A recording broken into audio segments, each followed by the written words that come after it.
What's on your Christmas wish list? Really, I'm asking, because at the very top of mine is a game that satiates my desire to be told off and almost murdered by a grouchy robot lady who subconsciously reminds me of my mother.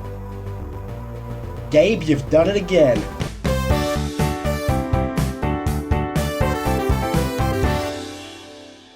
Portal was released by Valve in the year of our Lord 2007, based on an indie game called Narbacular Drop. This game takes place in the same universe as the Half-Life series, with callbacks and references in both. The game was initially released as part of the Orange Box collection, bundled along the DLC for Half-Life 2, as well as Team Fortress 2. This allowed the game to reach potential fans while still having other known properties for buyers to play, if for whatever reason you don't enjoy Portal. Which should be no one. I mean, have you played this freaking thing? The game is a first-person shooter. Technically, you don't actually kill anything or fight enemies, at least not in a traditional sense. In Portal, you are armed with a portal gun, which makes, say it with me now, portals. You then solve a series of puzzles accompanied by physics props and other strange level gimmicks. It's actually more of a puzzle game than a first-person shooter. Think of it as a puzzle game cosplaying as a shooter. This game has been there my entire life. My father played it, my mum played it, my stepdad played it, my cousin played it. This game has been more prevalent in my life than I have, and I've been here the whole freaking time! So when I eventually got Steam, I decided I'd buy the game for myself, and I played my little heart out. But that was not nearly enough, so I picked up a copy of the Orange Box on the 360 from my local cash converters, and played my little heart out yet again. But that was not nearly enough, so when it and its sequel eventually released on the Nintendo Switch, I simply had to grab it. You can never have too much Portal. You play as the silent protagonist, Chell. I'm a very big fan of silent protagonists in games. I hate when a video game puts words in my mouth and still expects me to emulate a character as I play it. Chell is a strong female protagonist, which is another thing that I love to see in video games. Take that, Metroid.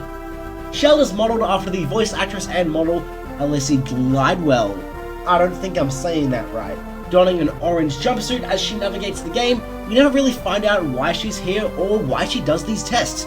There is some lore regarding her connection to Aperture, but that isn't really until the second game. After mysteriously awakening in a testing facility, Aperture Laboratories to be exact, Chell is guided by a robotic voice known as GLaDOS. She guides Chell through test chambers like she's some kind of lab rat, introduces Chell to new mechanics, makes my heart throb, all the normal video game guide conventions. GLaDOS is one of very few speaking characters in this game, and this series as a whole. Other speaking characters include the turrets, the 4 personality cores, and the party escort robot. Interestingly, there are no people around. The only voice you hear for a very large part of the game is that of GLaDOS, and you don't see her during these test chambers. This game feels lonely, not in a me in primary school way, but in a way that feels eerie and melancholic. After a while, about 19 or so test chambers, GLaDOS tries to kill Chell in a burning pit of fire. She's going down, down, down, and the flames are getting higher. But before she burns, she escapes using the very portal gun that GLaDOS supplied her with. She then runs around the non-test chamber sections of Aperture before reaching the physical robot that is GLaDOS, who we don't see before this point. The behind the scenes of Aperture is dangerous, and GLaDOS is non-stop trying to kill Chell here. Interestingly, this place is lonely too. You'd think there'd be some scientists back here or something, but there's nothing. It makes you wonder, like Paul Rudd in a certain superhero crossover movie, what the hell happened here?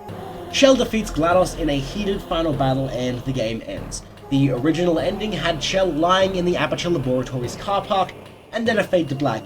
This ending was updated before the release of Portal 2 to include Chell being dragged back into Aperture by the party escort robot. This game is short. You can beat it in an hour and a half. Heck, it takes me 40 minutes myself. At its core, the first Portal game is a glorified tech demo, and I'm setting out to glorify it further. This game's art style is incredible. You have the clean, sleek interior of the Aperture test chambers. They're white and square and almost off-putting in that sense. The test chambers in this game border on feeling like a hospital in the worst possible way I can mean it. This shatters almost immediately once you reach the behind the scenes of the laboratory. Behind the scenes is rusty, red, brown, and dark, completely doing away with the sleekness of the chambers before and going for their polar opposite. It gets to a point where once you do make it back to a test chamber, the cleanliness feels wrong and fake, almost as if you never belonged anywhere in Aperture, let alone here. The music is for the most part really low-key. ramping up for the action sequences like the fire pit and the boss battle. This game really knows how to set the mood. The greatest, and I mean greatest, part of this game is the level design. Expertly crafted test chambers designed not only to introduce players to mechanics and the source engine as a whole, but also setting you up for the boss battle and behind the scenes sections to come, which are just glorified test chambers. Some chambers that really stand out here are the turret chamber, which is incredibly scary in a shooter where you can't fight back with traditional means, the energy pellet chambers where your portal placement is limited by either emancipation grills or a lack of ability to choose where your second portal can go. Any of the momentum-based puzzles are so much fun to fly around in. Sometimes you can even use momentum to solve non-momentum-based puzzles in ways that weren't intended. And I would be doing this game a colossal disservice if I neglected to mention the ever-amazing companion cube level. GLaDOS forcing this cube to accompany you through the level, then forcing you to destroy it and shaming you for destroying it later in the game. It's perfect. This brings me to the writing. This game is dark, both in its comedy and its lore. GLaDOS is the reason there are no other humans in this place, as she killed them all. She reveals this in an extremely humorous fashion right at the end of the game. GLaDOS carries this game's humor all the way, cracking jokes, insulting Shell, right until the very end. GLaDOS is joking about killing you. She even explicitly states that she's going to bake Shell multiple chambers before the fire pit section. That is not what I thought when GLaDOS said I was going to get baked. I was thinking like Uber Eats, McDonald's, late night in the park kind of baked. Yeah, I walked right into that one, didn't I? Not only is GLaDOS the comedic voice behind this game, but she's practically the only voice. Even after she tries to kill you, GLaDOS is the most familiar thing to you, almost serving as a point of comfort while you are actively trying to kill her. And not in a hot way. The irony is hammered home when GLaDOS mentions Chell's lack of friends at the end of the game. True or no, the fact is at the very least true within the confines of Aperture. GLaDOS is Chell's only friend. The dark comedy in this game has strongly influenced my own taste in humour, as if you couldn't already tell. The casual deadpan delivery of some of the most insane lives ever spoken in video game history makes me laugh every time. It goes without saying that I love this game. I frequently boot it up just to beat it in a day for the umpteenth time. I enjoyed the sequel as well, almost as much as I enjoyed this one. The layered lore of Portal 2 and multiple characters makes it a little bit harder to just sit down and play it in one sitting. Portal 2 is an amazing game, perhaps even an objectively better game in every way, but I personally prefer the original. I have such a deep history with this game too. I can vividly remember watching fan-made YouTube videos of this game on my tablet at age 10, despite not having actually played the game yet. I can also remember being banned from singing both of the Portal ending songs because I would belt them at every chance I got.